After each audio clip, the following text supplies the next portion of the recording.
Ayan mga sir, at share ko lamang sa inyo yung pag-install nito sa TMX 155, itong Byled. Yan.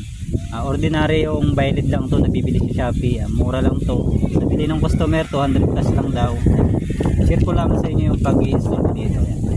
Bali itong Byled yan, sinalpak natin dito sa stock ng headlight ng TMX 155. Bali ang ginawa ko dito para maging fit na siya, yung pinaka thread niya na aluminum na malaki, tinabasan siya yan.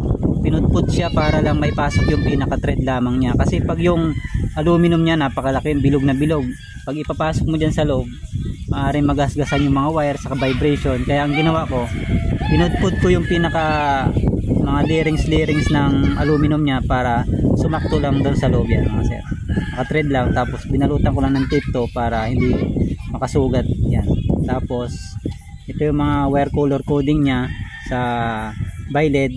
May 5 wire siya, yung black negative, tapos yung white ito yung kanyang low, tapos yung red ito yung park light niya kulay blue, tapos yung yellow ito naman yung high beam niya, tapos yung green ito yung kombinasyon niya dilaw at puti. Yan yung mga sir, kasi natin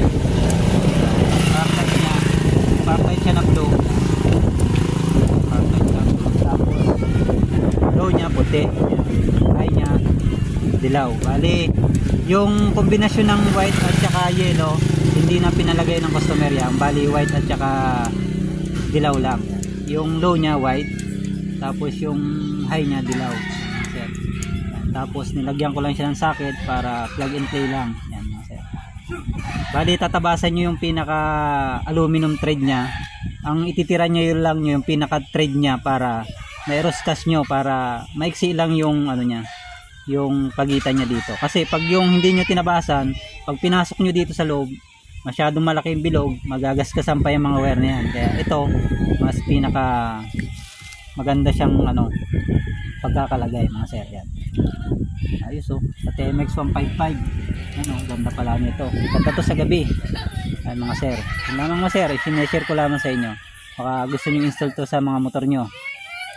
Yan lamang.